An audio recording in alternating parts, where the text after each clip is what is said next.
Stevens Point Historic Preservation Design Review Commission meeting, recorded June 16, 2021.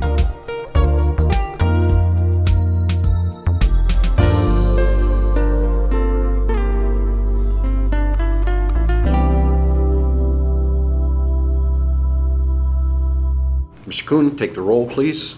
Siebert. Here. McComb is absent. Jennings. Here. DeBush is excused. Scripps is absent. Molepsky. Here. And Munich. Here. Is that how I? Monk.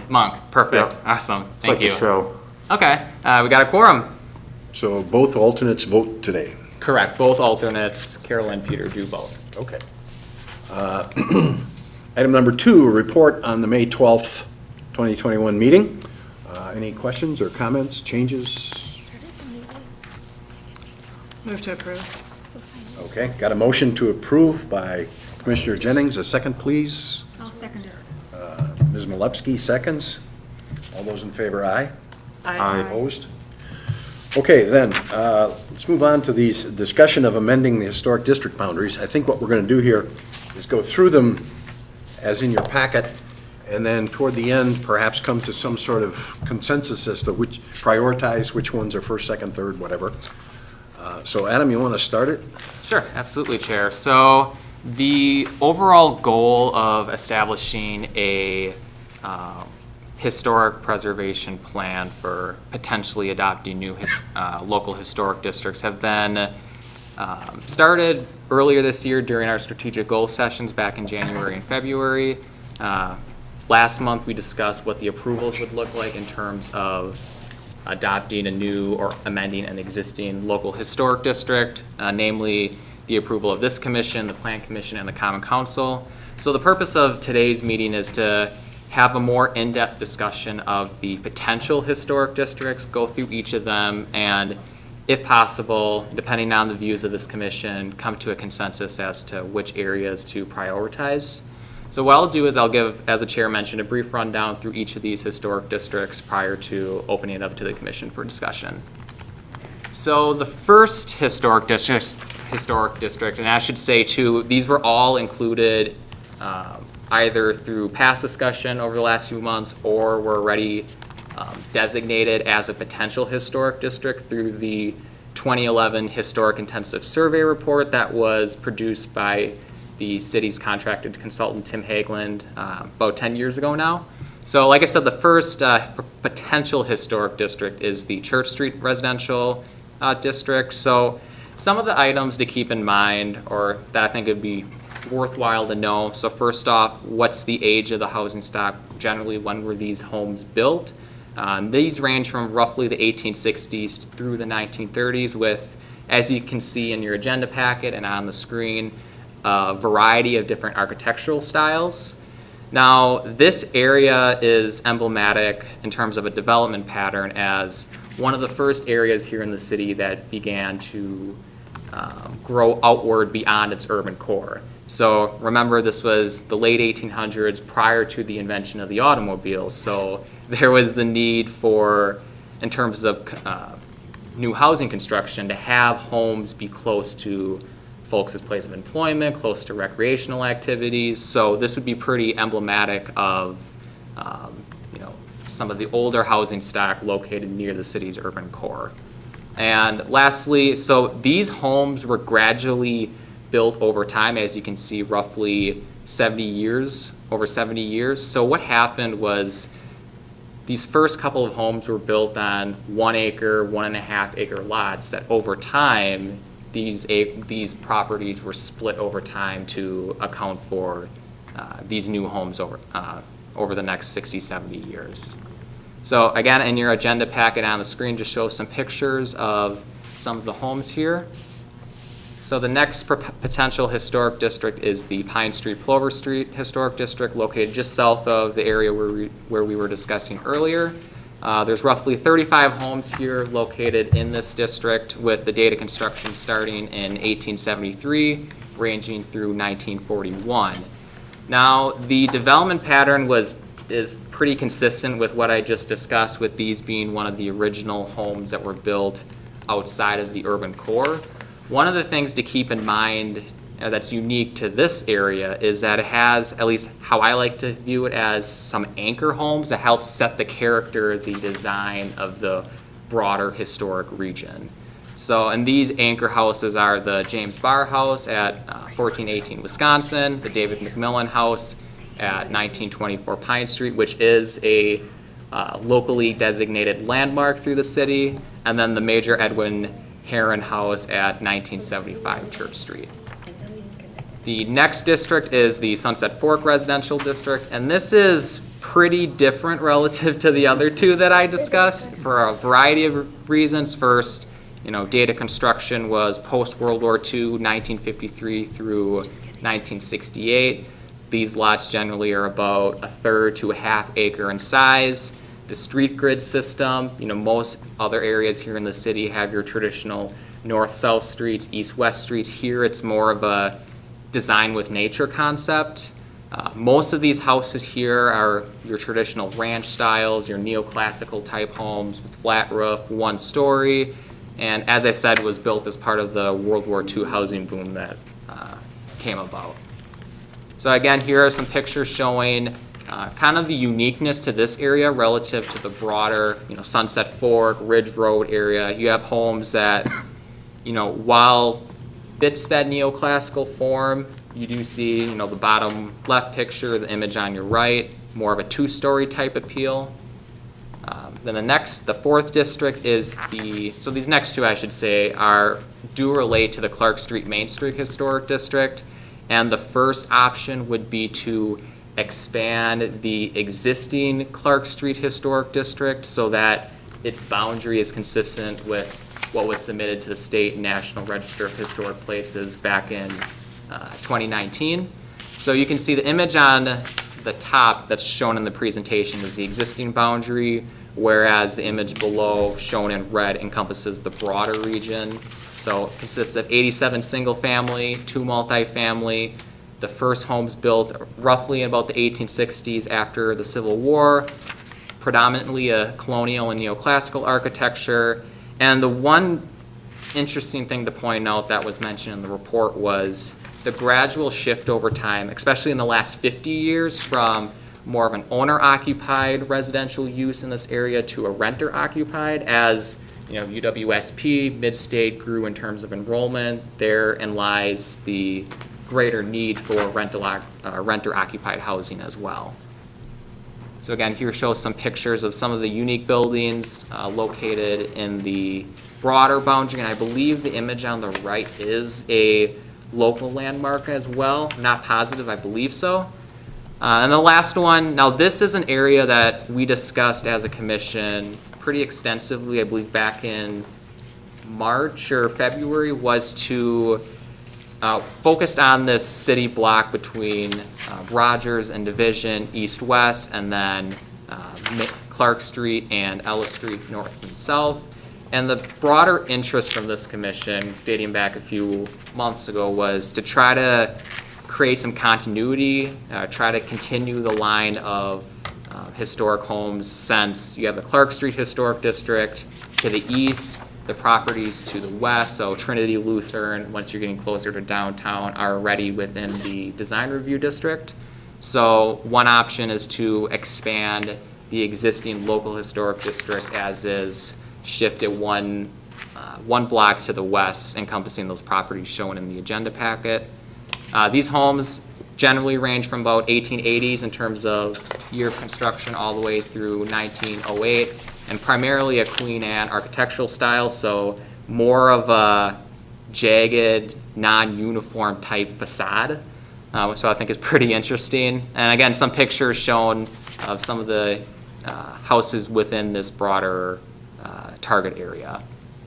So before I kick it back to the commission for discussion, some of the items to keep in mind, as we discussed the last few weeks for this potential historic district amendment or adding a new historic district is, first off, the merits of each proposed historic district.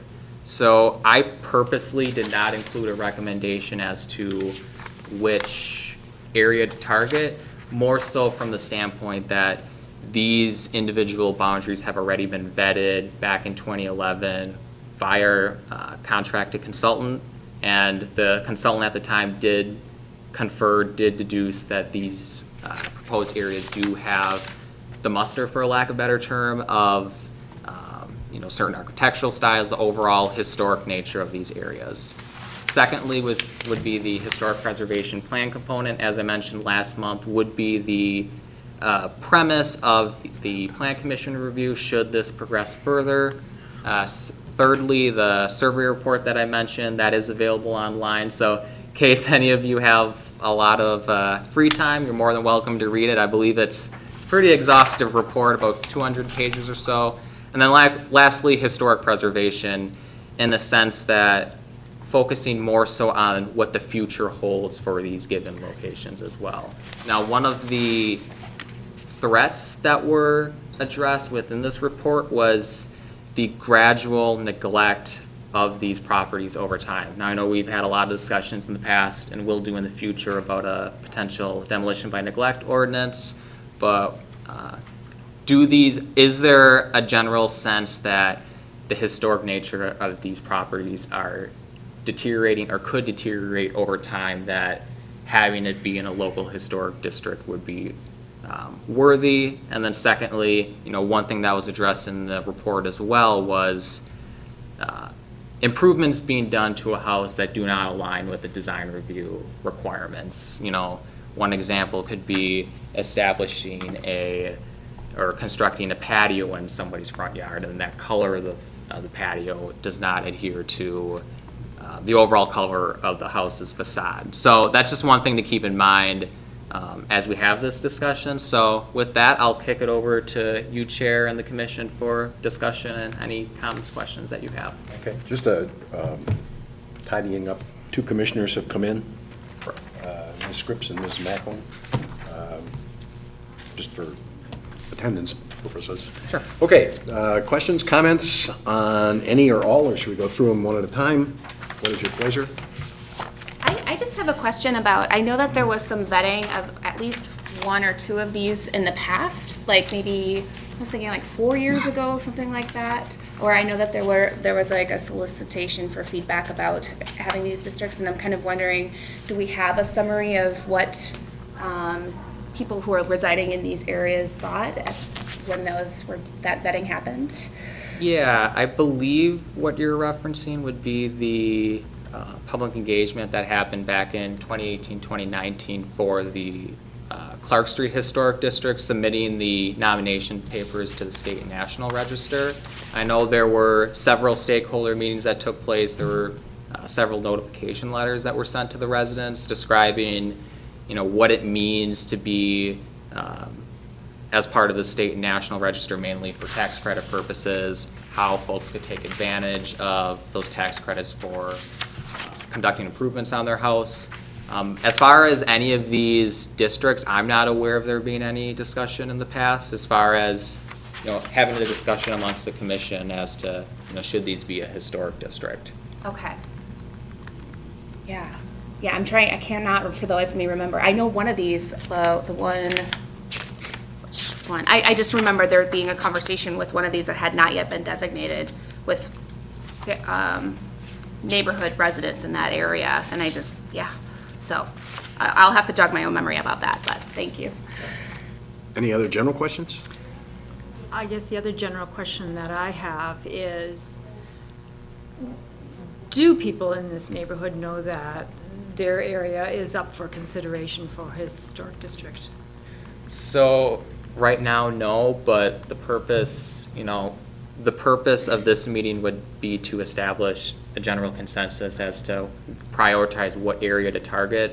Okay. Should there be a consensus, what staff would do is reach out to these property owners, reach out to the surrounding property owners as well, since they'll be subject to receiving notification letters should this progress further through a public hearing. So it'd be more so determining which area to target, and then we'll reach out, send letters, and establish some dates. So, any other questions? Okay, let's go through them one at a time then. The Church Street Residential Historic District. Any comments or questions on it? Yes, no? Questions on the boundaries or? Obviously, there's the cookhouse on the corner, that I think is included here, right? The cookhouse? Yeah, yeah. Yes, on the corner, which is really, as far as I'm concerned, really a significant building, and it certainly is intact. Yeah. Is that the one on Court Street? Yep, Yeah. yeah, right in the corner, that brick one, which is really, no, it's not even pictured. Okay.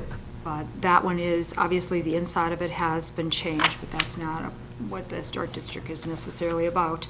But I think that would be a really good building to include in that historic district because I think it is significant. I think that there is a white farmhouse-looking building there that is, I think it used to be a parsonage or something, because I think that was the original house where the house south of that was built. They had a side yard there. It probably did have a carriage barn I'm having of some trouble sort. picturing that one. Yeah, it's white, it's got an enclosed porch, it's a kind of a four-square. It was actually the place where the county was when the courthouse was being built. Oh, okay. So, you know, I don't really necessarily know the history of that, and I have no idea whether that was in Wendell Nelson's book at all. I have a hunch it wasn't, you know, but those other two houses, one of which is pictured here. I'm not sure the little.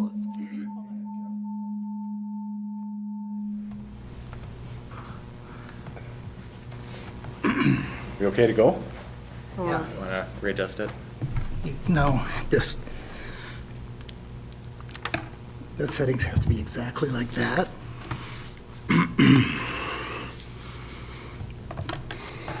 Go ahead. Go ahead. That other house that's pictured, this little kind of quasi-German Belgian looking house. You know, again, it is a distinctive look to it. So I think there are some houses in that neighborhood that are distinctive, and one thing that I think is good about it is there is a diversity of building types there. You can tell that the buildings were built over a period of time, so, you know, you're walking through some decades in that Yeah, block. and to redo what Adam said, that's what the city begins to expand southward, Right. particularly with the coming of the railroad, to connect the south end with the main urban area. So the city did expand that way first. Any other? Yeah, Tori. I'm kind of worried that we're going to get into just talking about a million individual homes, all on their own have merits, and won't get us where we need to be in terms of making a decision. So the demolition by neglect process that I envision, that I hope for, is that gives the city the ability to sort of, within the much larger core of the city, to be able to identify all of those houses, like you're saying, that are of significant interest, not establishing a historic district for every one of those. So I'm coming at this from the perspective of what is the biggest impact we can make, and what doesn't even need consideration. Sunset Fork, I would like to just see that taken off the table. I'm not sure that we even need to discuss that, but what is the biggest bang for the buck, and how do we serve the city in the most impactful way? Obviously, my bias is coming from it as an alder, so that's my alder perspective. But Adam, do you feel like, or do you think that the demolition by neglect will help with things like this? So there's a house in this district or houses that are really important, but we don't necessarily need to have a historic district to protect those houses. Will that solve that problem? Part of it, so the demolition by neglect would target, you know, as what's addressed in the name, the gradual neglect, either purposely or just unwillfully over time. One of the benefits, or what a demolition by neglect ordinance would not address, are the Tax benefits. the design review requirements, making sure specific improvements that are done over time are done in accordance to the design guidelines. So that would be something that a demolition by neglect ordinance would not cover, whereas a historic district would. And just one other question. Sure. Why are we, tell us all and tell the public, why are we limited to having to choose like one of these or prioritize them? Why can't we say all of them except for Sunset is a historic district? And that's something you're more than welcome if there's more than one that you would like to see as a historic district. That's something that we could address further through these stakeholder meetings. I guess maybe to make it clear, I'm not, staff wouldn't be limiting you to only one. If you would see 2, 3 of these as you want, for sure as a historic district. There's not a state law or there's nothing prohibiting As the I, city from having multiple. correct. No, there's As not that I'm aware. So that's something, if you would want to see 2 of these as a historic district, and if you would like staff to go forward with, conducting these stakeholder meetings with 2 of these districts, that's something that we'd be more than happy to do, if that's the general consensus. So kind of as a follow-up question, I guess what we're determining, just to clarify what we're doing, we're just determining on their historical merits, what we would like to prioritize for starting these stakeholder meetings. We're not determining whether or not these should become historic districts, because I wouldn't want to make that determination without stakeholder input on whether or not this is something they deem, important, given that there are some sticks that go along with the carrots, right? And so just clarifying that this is just us looking at it from a historical kind of merit today, right? Correct. It would be Okay. just from the historic merit, should this progress further, that first step of the approval process would be obtaining approval from this commission, and that's where we would get to the specifics as to, should this be a historic district? What does it mean for these properties to be in a historic district in terms Got of it. design review requirements, all that, so. Great, thank you. Sure. Anything else? Carol? Yes, and I had mentioned this at one of the last meetings. I think before you even present this to property owners, I think that you should really review what you have in your guidelines, because, as I mentioned, I have siding on my house, and to replace, because it's to the point where I had it painted 3 years ago, and it's popping paint because, the siding is 80 years old. I mean, it would be prohibitive for me to replace the siding. I have an 8-inch reveal, which means I would probably have to have it all planed, because, they just don't put that kind of 8-inch reveal, on the boards. That's how much of the board shows, because there's a piece behind there too. I would probably have to have it planed, and, which would be a major additional expense. I would hope that, the city, Adam, would perhaps consider presenting before the commission modern materials that would be acceptable to the commission as far as keeping the character of the houses, because obviously that's what you want, and not imposing financial burdens on the owners.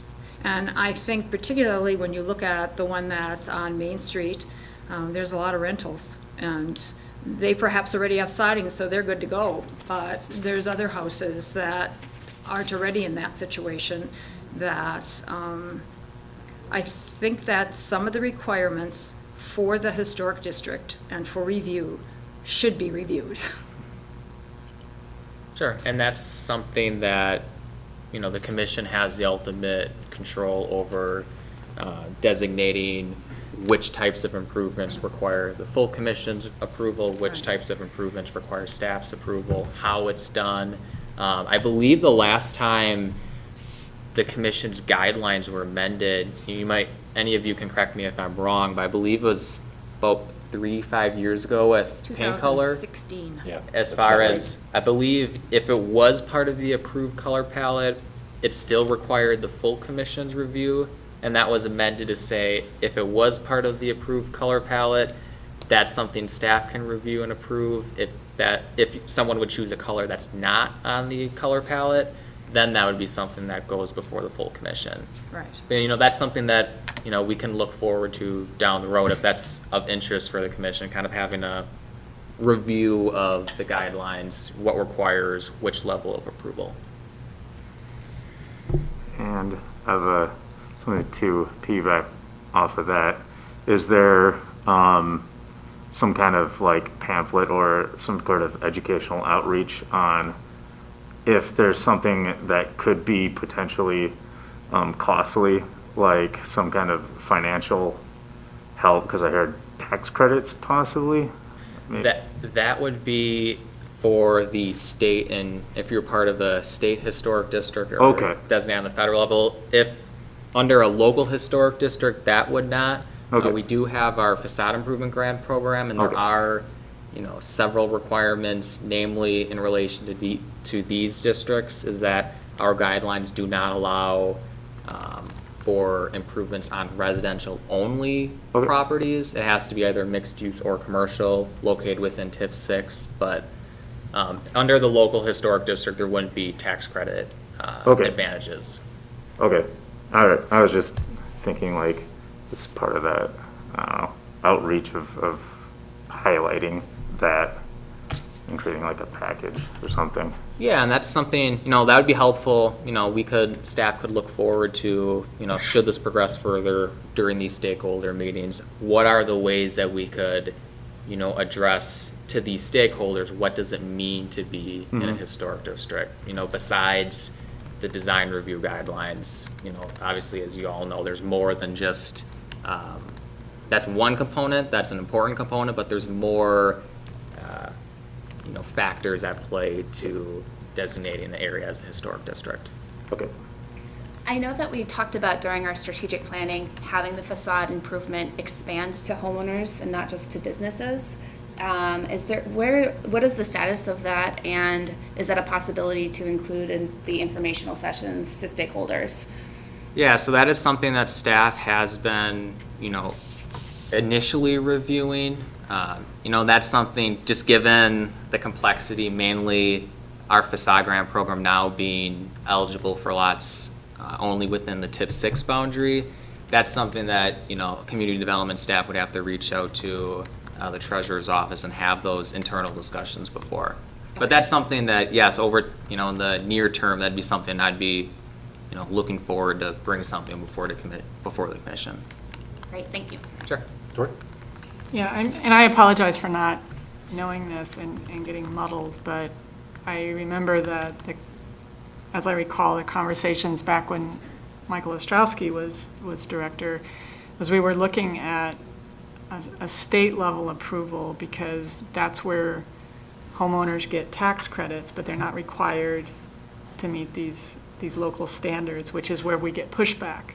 So I thought the angle that we were taking was, let's get the state level first, carrot and stick, and then move to the local, because we know we're going to get pushback on the if we go right into the local. The people are just going to say no.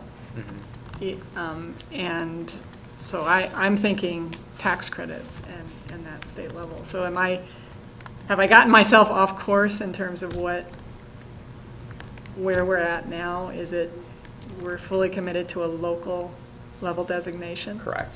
Okay. And what happened to the state level? So for the Clark Street Historic District, it did get the approval on the state level. It's still at the federal level yet. We're still waiting to hear back from them. I know the nomination papers were transferred from the State Preservation Office to Washington, D.C. back in March of this year. And I know when I talked to Tim Hagelin at the time, he did say roughly 3 months is pre-COVID, how long it should take for the feds to review and give their determination. So crossing my fingers we hear soon, but that's the biggest domino to fall at this point in relation to this district. Now I remember, so thank you. Sorry about that. So just out of curiosity, from a perspective of what Ms. Jennings is talking about, it'd probably be the best bet to prioritize the Clark Street one because of the status with the state and the federal and tax credits and all that stuff. Okay. I'm just Would this- asking. Yeah, I mean, that's one option if that's a broader, if the commission as a whole, has that same view. One thing I would want to maybe clarify too, would it be the full boundary, so option number 4, or would it be more of a targeted approach to option number 5?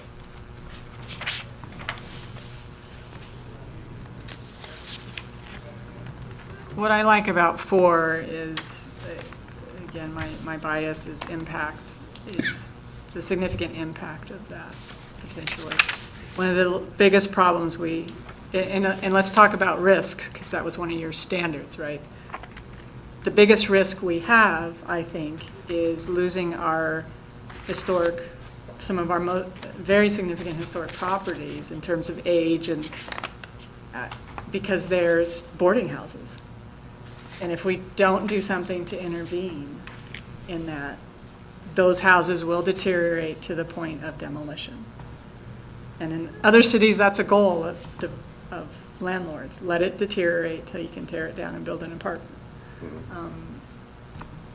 So if that's a major goal, this one starts to really appeal to me because it becomes some kind of mechanism to save these historic homes that are rentals. Just out of curiosity, on the other ones, the Pine Street and the Church Street, those are almost always single-family, right? Not the kind of things she's talking about?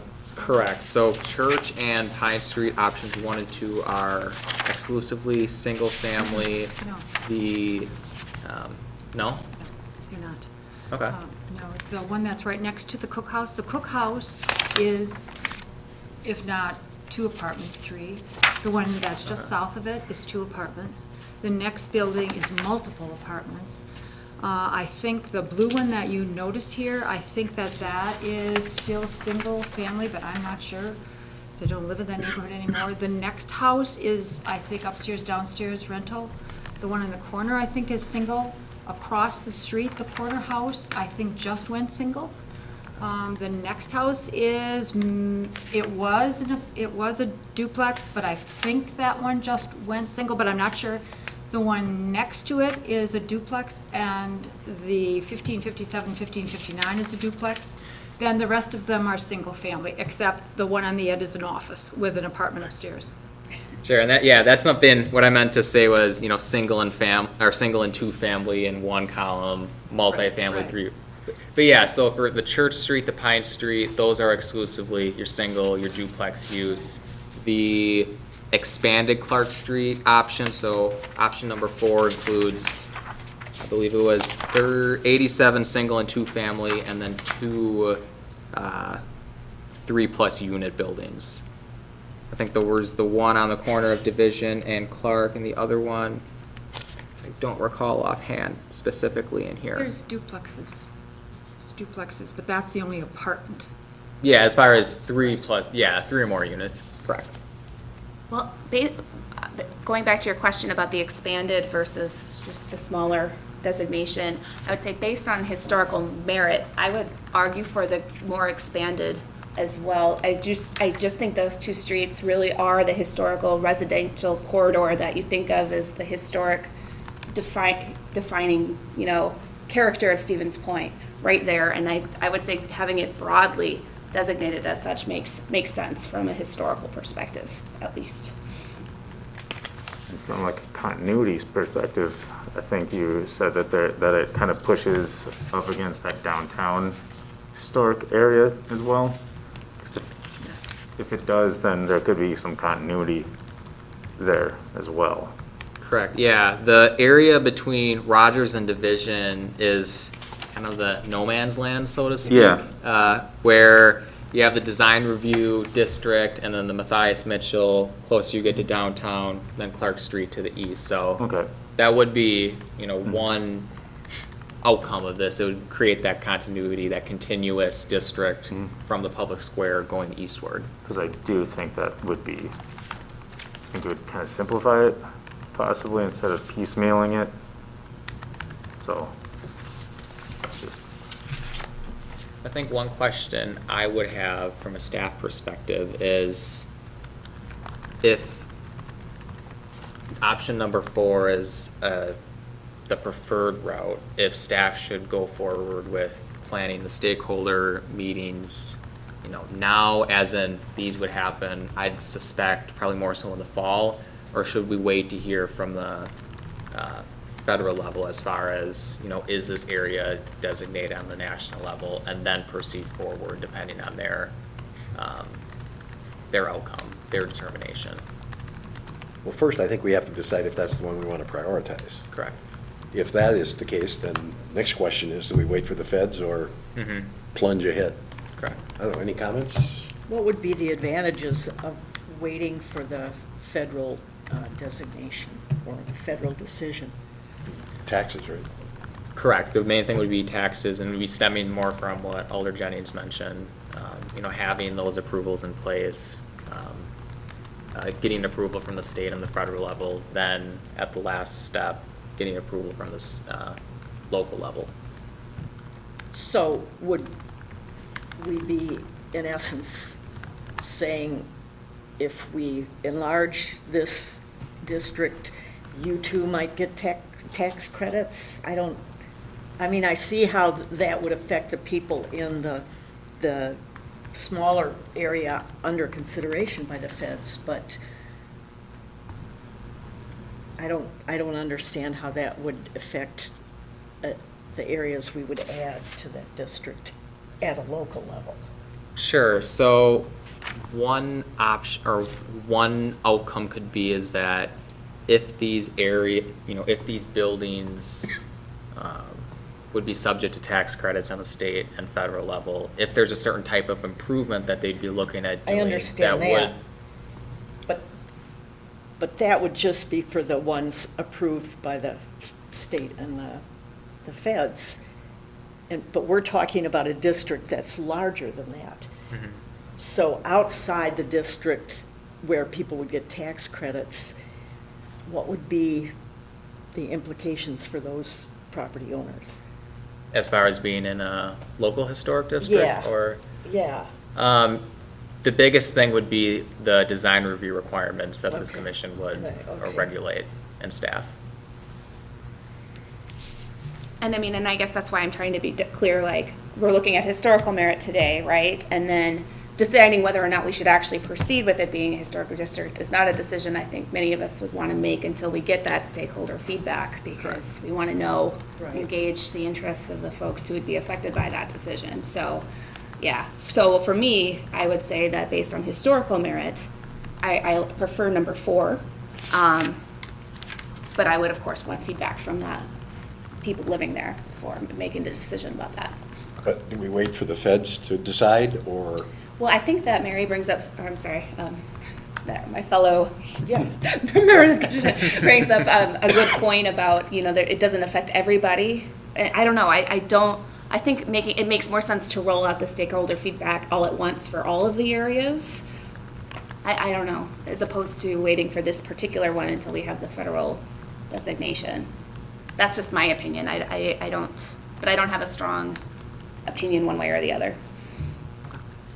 I guess I'm wondering whether a federal designation, if we get it for part of that area, might be an impetus for people to want to expand it with maybe the hope of tax credits later on, if the federal area, if we decide to try to expand the federal area. I'm just, That's sort of what from what you're saying, that's what I'm thinking. Will it spur the people that are outside of that core, right?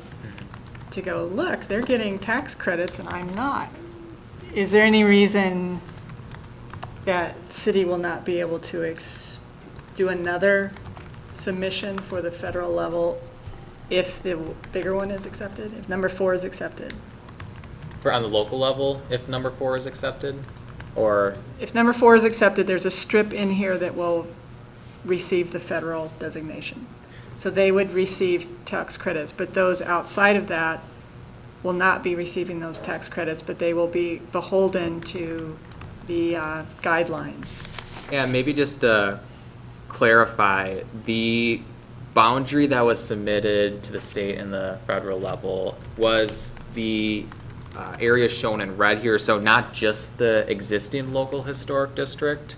So, I'm sorry, on page 21? page 19. So, So all of that's receiving the designation. correct, all of that Oh, would well, be. then that answers our, Yeah, Oh, all of that gotcha. would be, so if, you know, if. we the- were thinking this was I the, thought it No, was on that's page the 21. local, the existing Clark Street local okay. historic. Well, then I think this makes it really easy. Because like, sounds like a consensus is already forming, and it was just a hiccup over the federal designation. Yeah, my mind's made up, so. Okay. So you want to prioritize Clark Street, is that correct? Number four, I would yeah. say. Excuse me. Any other comments about it? I've got a comment on Plover and Pine Street. When I was growing up in Point, maybe for you too, Tim, that was like the fancy part of town. And it was like, wow, Yep. it's so beautiful. And Still is. I think it's probably least, I think the properties there are probably, most of them, least in danger of being ruined or destroyed. I mean, you walk down Plover Street and, well, it's got a real sense of place to it. I'm not going to argue for it because I think number 4 is the right choice, but I'm just sort of thinking ahead to the future. It's really distinctive. It has been for decades. Back to the question of when to roll this out, I think the designation, federal level designation should be there because people will want, yes, because people want to know that they get something out of it. Yep. If they think they're losing something, it's going to be no, but if it's like, I get these benefits, then it might, you'll have less pushback, is my view. Well, I think what we could do is go for a motion to that effect. Put some words together. You're going to go ahead and do that? Me? Yeah. Let's see, it'd be just motion to accept the Clark Street, Main Street Historic District? With the proviso that the federal decision be made first? Does that work? I don't know. Yeah, I would word it more so that, you know, prioritize number 4 for staff to Oh, okay, begin thank these you. stakeholder meetings. Not, just trying to make it worded so it doesn't sound like the commission is making a recommendation as to this being a. Do you even want a motion, or do you just want to? I would say just discussion only. Just discussion? Okay, an Yeah. instruction Okay. to staff Instruction. to pursue number Okay. 4. Correct. Is that right? Okay. You can go that way. So, and why wouldn't you do the state at the same time? Or, Done already. the state has been done. On Main Street? Correct, and that did receive this approval from them. It goes through the states, then once they approve, it automatically goes to the National Preservation Office. And that usually is a rubber stamp from the federal, but it just takes them forever to do it. That was a 3-month deal, okay. Yeah. Yeah, so hopefully, cross your fingers, there might be an email in my inbox right now. Cross your fingers, but, you know, that's the biggest, like I said, that's the biggest domino to fall at this point, to await word from them, so. Okay. I guess then the consensus is to direct the staff to begin putting together whatever you can get put together to designate or to bring people together and talk about it. Sure. Any other comments or questions? No, I think it's a good idea. Okay. I think that's it for the agenda, yes? That, correct. Okay. Any other comments or questions from the commissioners? Seeing none, we are, I would still like the commission to look at materials. Modern materials. You know, because the tax credit is 20%, something like that. isn't it? Should we I don't know. make that an agenda item in the Perhaps. future? Perhaps. I don't know. We could go the Charleston route. It's beautiful, but those places also have the money. Not all of them, but they're really under the gun, so to speak. Anything else? Okay, we could put it on the agenda. That's something that staff could do some research as to, Right. just because I know that there are state statutes dictating, requirements with regards to that. So that's something that staff would want to take a look Right, at first. exactly, Sure. exactly. Okay. Anything else? Okay, we are adjourned.